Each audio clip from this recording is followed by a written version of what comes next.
Apa kabar pemirsa TVR Parlemen dimanapun Anda berada, berjumpa lagi dalam program TVR 17 bersama saya Vincent Aldi.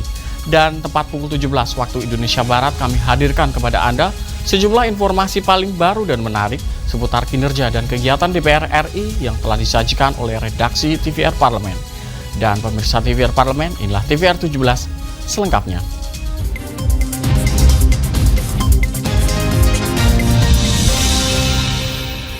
Kita awali TVR 17 sore ini dengan berita dari Komisi 1 DPR RI yang mendesak pemerintah untuk segera mengambil langkah cepat bersama PBB agar bantuan dapat lebih cepat masuk dan sampai ke rakyat Palestina. Agresi militer Israel ke rakyat Palestina dinilai sudah melanggar batas kemanusiaan. Selaku lembaga legislatif, DPR mengajak negara-negara dunia lainnya terus menyuarakan gencatan senjata antara Israel dan Palestina. Kondisi ini diperparah dengan tertutupnya akses bantuan ke wilayah Palestina, membuat masyarakat kesulitan mendapatkan asupan makanan, minuman, dan logistik lainnya. Anggota Komisi 1, Darizal Basir, mengatakan tindakan yang dilakukan Israel kepada rakyat Palestina sudah di luar batas. Darizal mendesak pemerintah segera mengambil langkah cepat bersama dengan PBB, meminta Israel segera melakukan gencatan senjata agar bantuan bisa masuk lebih cepat dan sampai ke rakyat Palestina.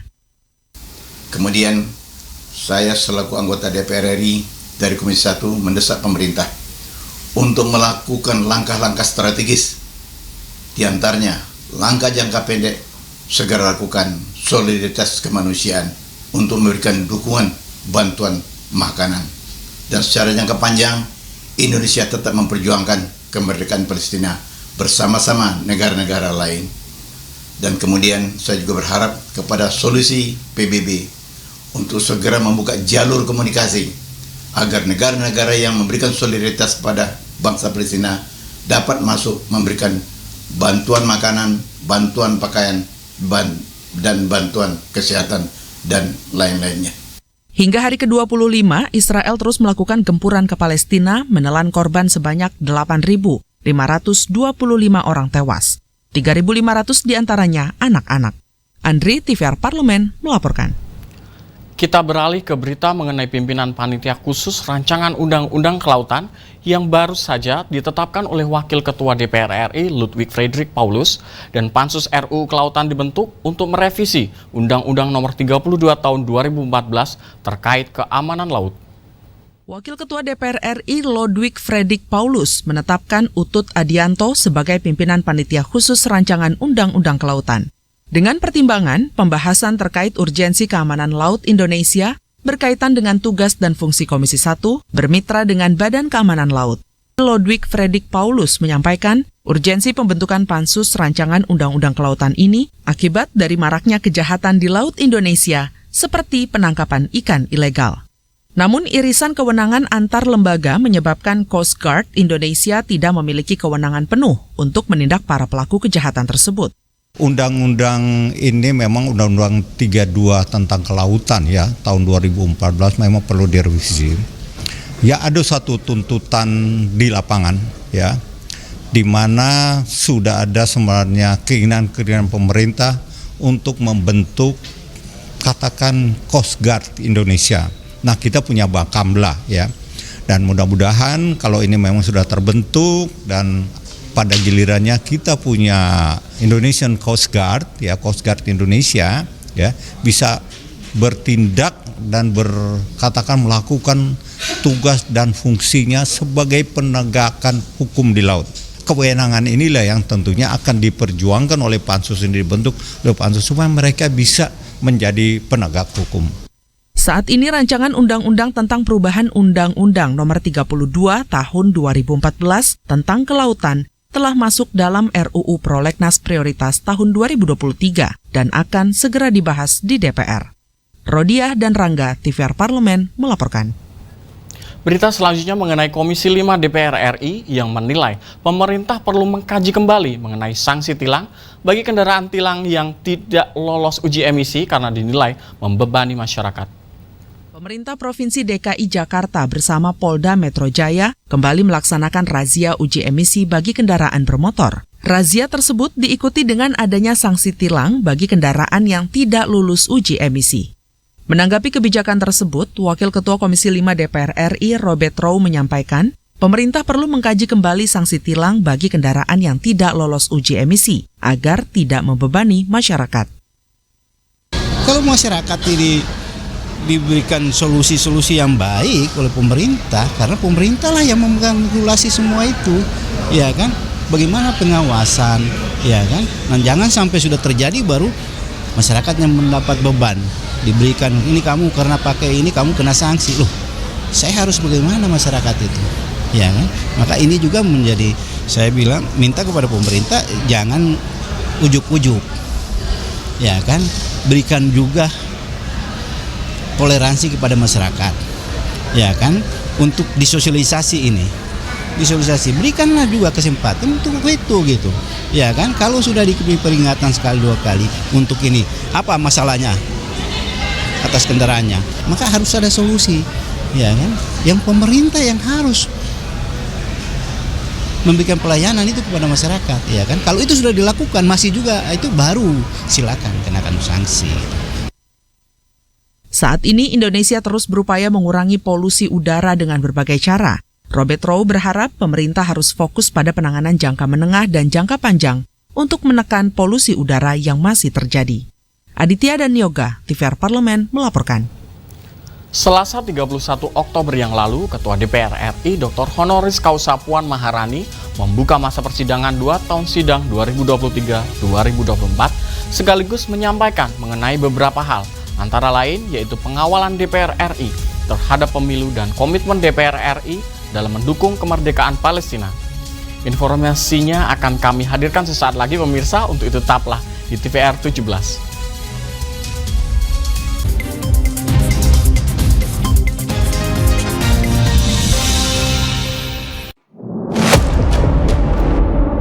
Sini ditambang. Konflik yang terjadi, Sini tidak mengizinkan.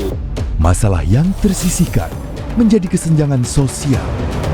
Ya namanya rakyat kecil gak bisa apa-apa, mau komplain juga gak didengar. Sebab apa? Itu menyangkut isi perut kami semua.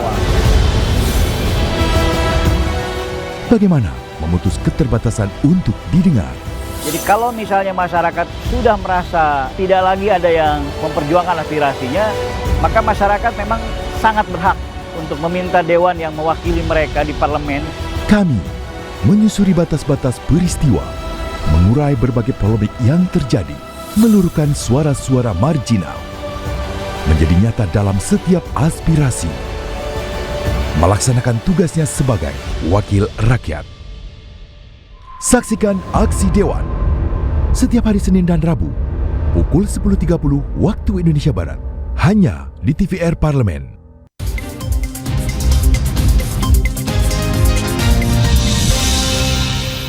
Kembali di TVR 17 pemirsa, DPR RI menilai pemilu merupakan alat dalam menyempurnakan penyelenggaraan demokrasi. Guna memastikan pemilu berjalan dengan baik, DPR RI berkomitmen menjaga mekanisme setara dan seimbang sesuai dengan regulasi yang berlaku dalam konteks penyelenggaraan pada setiap cabang-cabang kekuasaan.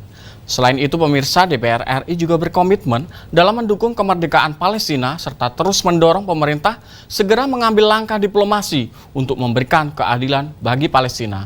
Untuk mengetahui informasi selengkapnya, mari kita simak laporan mendalam yang telah dihimpun oleh tim redaksi TVR Parlemen dalam segmen editorial Parlemen berikut ini.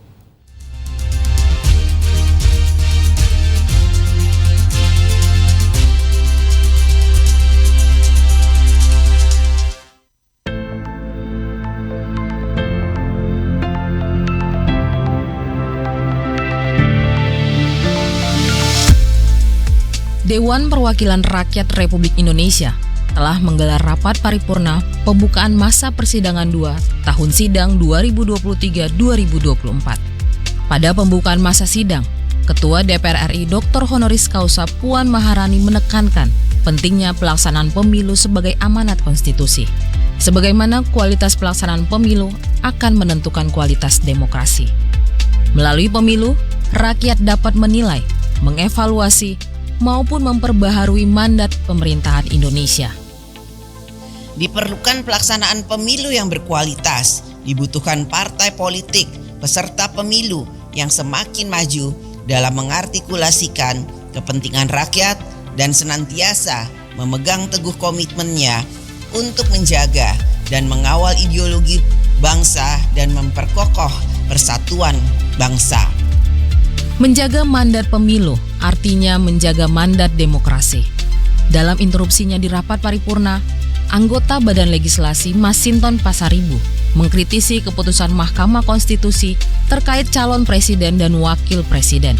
Aturan itu dinilai mencoreng mandat demokrasi di Indonesia. Keputusan MK dianggap bertentangan dengan TAP MPR nomor 11 tahun 1998, yaitu tentang penyelenggaraan negara yang bebas dari korupsi, kolusi, dan nepotisme. Bagaimana kita mengeluarkan TAP MPR nomor 11 tahun 98 tentang penyelenggaraan negara yang bebas dari KKN, kolusi, korupsi, dan nepotisme. Dan kemudian berbagai produk undang-undang turunannya. Tapi apa yang kita lihat? Putusan MK bukan lagi berdasar dan berlandas atas kepentingan konstitusi.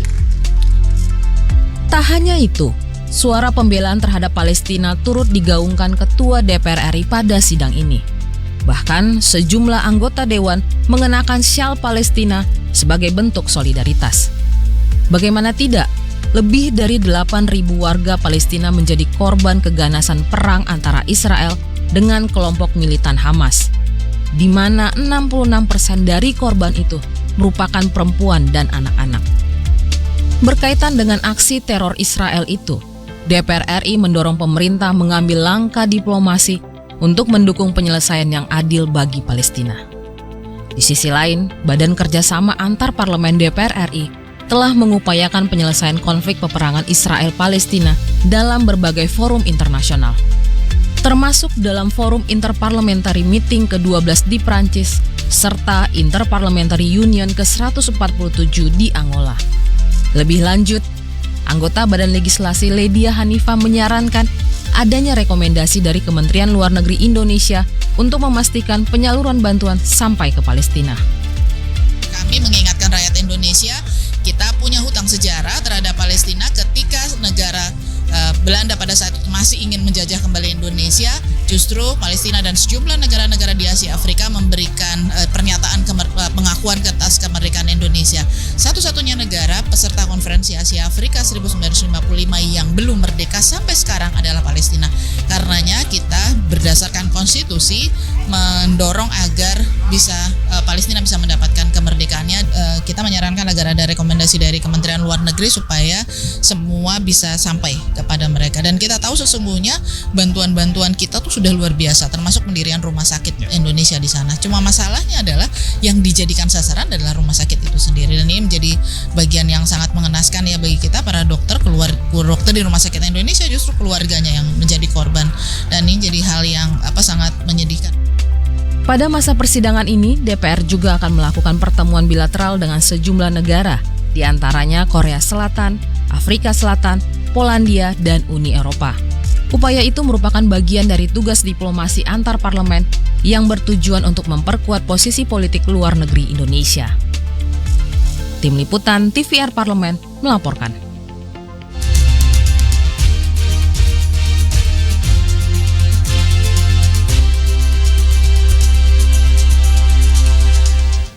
Komisi 10 DPR RI mendorong nomenklatur tenaga kependidikan masuk dalam reformasi rekrutmen pegawai pemerintah dengan perjanjian kerja atau P3K. Saksikan informasi selengkapnya. Untuk itu jangan kemana-mana, tetaplah bersama kami di TVR 17.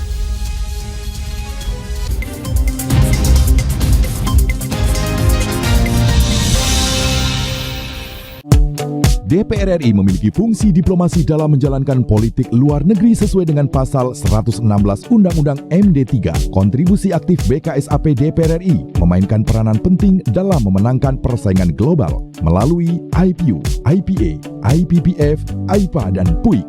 BKSAP memiliki komitmen yang tinggi dalam krisis kemanusiaan dunia.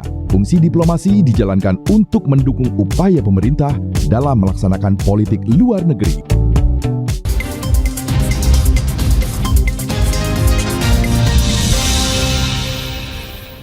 Kembali di TVR 17 pemirsa, Wakil Ketua Komisi 10 DPR RI, Abdul Fikri Fakih menyayangkan Peraturan Menteri Pan-RB nomor 158 tahun 2023 tentang jabatan fungsional yang dapat diisi oleh pegawai pemerintah dengan perjanjian kerja belum memasukkan nomenklatur tenaga kependidikan di dalamnya. Untuk itu, Fikri mendorong Kemendikbudristek berkoordinasi dengan kementerian yang terkait guna melakukan revisi terhadap aturan tersebut. Selengkapnya, mari kita simak liputan rekan kami, Alfat Rizky. Baik pemirsa TVR Parlemen, seperti yang diketahui bahwa di tahun 2023 ini pemerintah kembali membuka rekrutmen untuk P3K dan Komisi 10 DPR RI sendiri sudah bekerja untuk mengupayakan bagaimana tenaga pendidikan salah satunya untuk bisa direkrut menjadi P3K. Namun masih ada kendala-kendala dalam hal ini, dan untuk melihatnya lebih detail atau membahasnya lebih detail, saya akan menanyakannya langsung dengan salah satu Wakil Ketua Komisi 10 DPR RI, Bapak Abdul Fikri Fakih dari fraksi PKS untuk daerah pemilihan Jawa Tengah 9. Pak, kira-kira terkait dengan kendala Pak dengan rekrutmen P3K ini kan juga ada di Permen PAN nomor 158 tahun 2023, itu belum ada nomenklatur terhadap tenaga pendidikan tersebut. Nah, itu akan seperti apa Pak ke depannya? Iya, ini jadi Komisi 10 kebetulan saya beberapa kali memimpin mengingatkan 2021 itu karena konsentrasi Kemendikbudristek itu menyelesaikan guru, maka terus kita ikuti dari 1 juta guru untuk menjadi P3K dari 500.000 jadi 900.000 dan seterusnya. Itu pun SK-nya atau formasinya tidak match antara daerah dengan pusat. Dan ini janjinya 2023 ini nanti selesai, memang nggak bisa tuntas semua, masih ada 12.000 yang belum ada formasinya, tapi dijanjikan 2024 selesai. Nah, itu guru.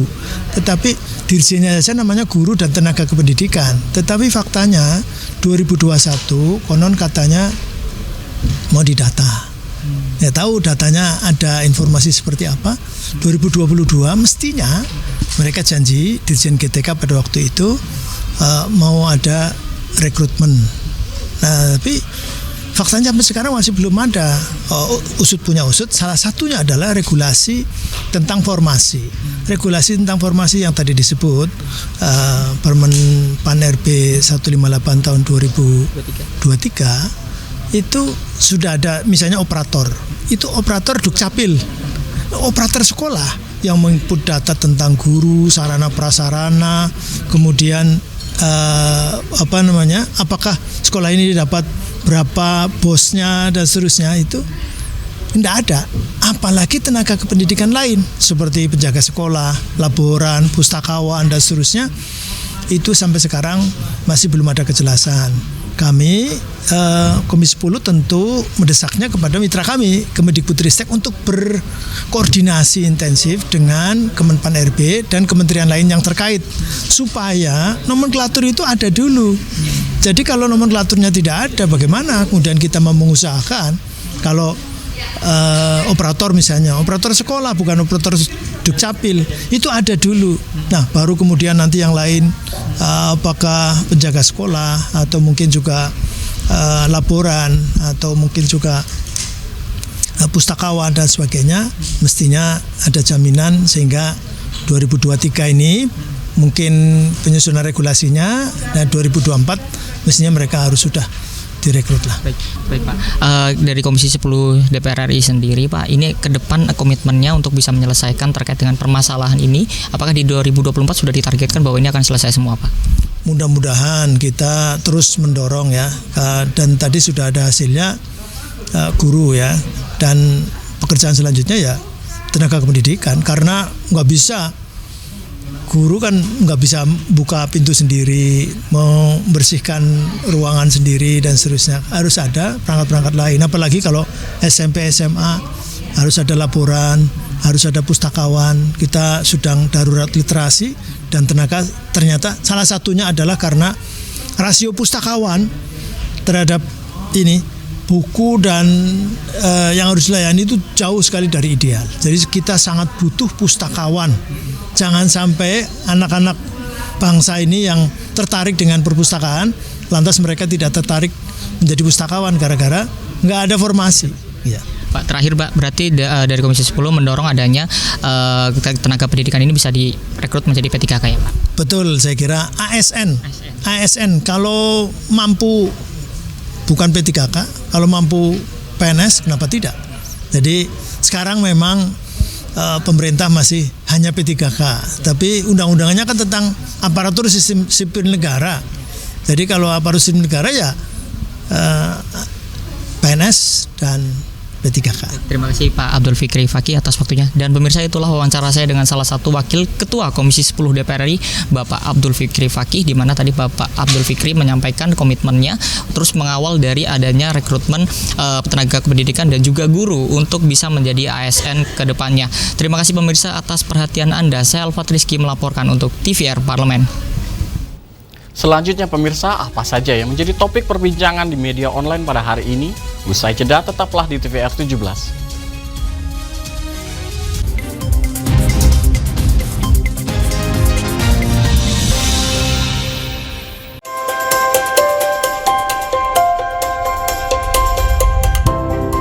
Pertama dalam sejarah Indonesia, tahun 2024 kita mengadakan pemilu serentak. Legislatif dan eksekutif baik di tingkat pusat maupun daerah.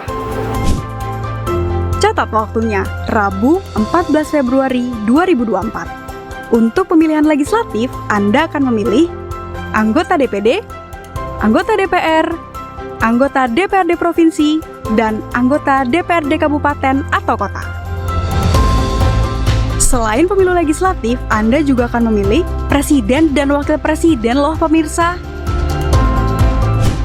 Di bulan November, tepatnya Rabu 27 November 2024, juga akan diadakan pemilihan kepala daerah atau pilkada serentak. Dalam pilkada nanti, Anda akan memilih gubernur dan wakil gubernur, bupati dan wakil bupati, serta wali kota dan wakil wali kota.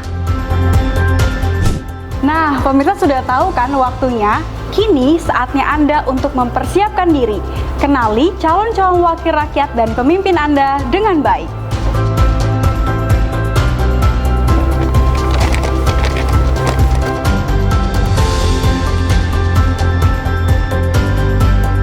Jangan sampai kesempatan untuk memilih calon wakil rakyat dan pemimpin Anda terlewat begitu saja. Ayo ramaikan Pesta Demokrasi Pemilu 2024 dengan meriah. Demi masa depan bangsa Indonesia.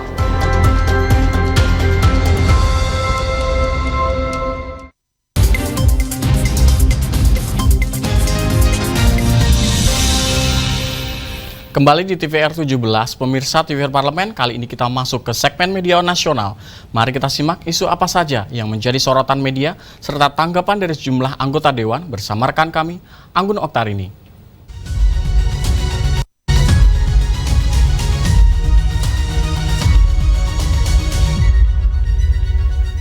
Terima kasih rekan Vincent Aldi dan pemirsa, berita pertama yang menjadi di headline di media online yang marak pada hari ini, di mana DPR RI gelar fit and proper test calon Panglima TNI 14 November 2023. Nah, di sini Komisi 1 DPR RI menggandengkan uji kepatutan dan kelayakan ataupun fit and proper test terhadap Kepala Staf Angkatan Darat ataupun Kasat Jenderal TNI Agus Subianto sebagai calon tunggal Panglima TNI sesuai dengan surat Presiden Joko Widodo kepada DPR RI. Nah, ini di beberapa pembahasan pemirsa terkait dengan hal ini, anggota Komisi 1 DPR RI Dev Laksono pun menyebutkan bahwa di fit and proper test calon Panglima TNI akan digelar oleh Komisi 1 DPR RI pada Selasa 14 November 2023, dan di sisi lain meskipun tanggal fit and proper test sudah ditentukan, DPR RI juga tetap menunggu keputusan dari Bamus DPR RI terkait dengan pencalonan ini.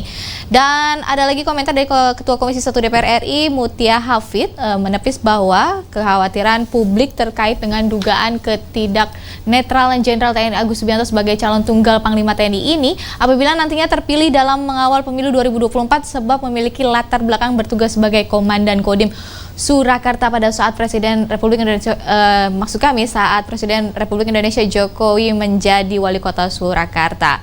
Nah, ini kita masih menunggu perkembangannya seperti apa pemirsa, dan kita beralih ke berita selanjutnya yang menjadi headline di media online. Ini ada beberapa pembahasan, bisa Anda lihat di layar kaca, mengenai Wakil Ketua Komisi 3 DPR RI berharap bahwa Jamintel Kejagung semakin tajam ungkap korupsi kakap. Dan dalam pembahasannya, Wakil Ketua Komisi 3 DPR RI Ahmad Syahroni berharap bahwa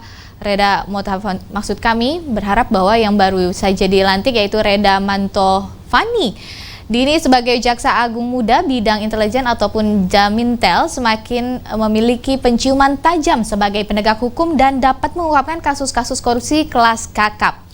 Jika dilihat selain itu, Jamintel juga Kejagung diharapkan lebih memaksimalkan aspek pencegahan dan juga pengawasan sesuai dengan tugas utamanya, yaitu mendeteksi potensi masalah agar bisa dilakukan pencegahannya.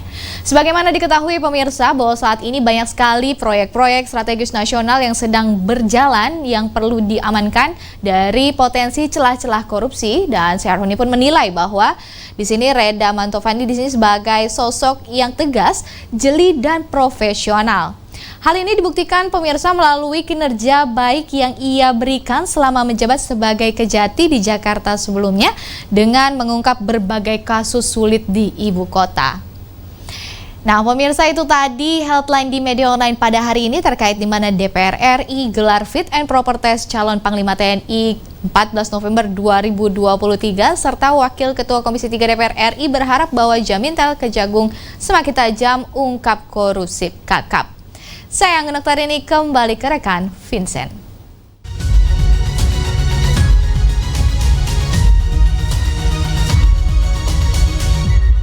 Terima kasih rekan Anggun yang telah menyampaikan sejumlah update sorotan dari media online nasional pada hari ini.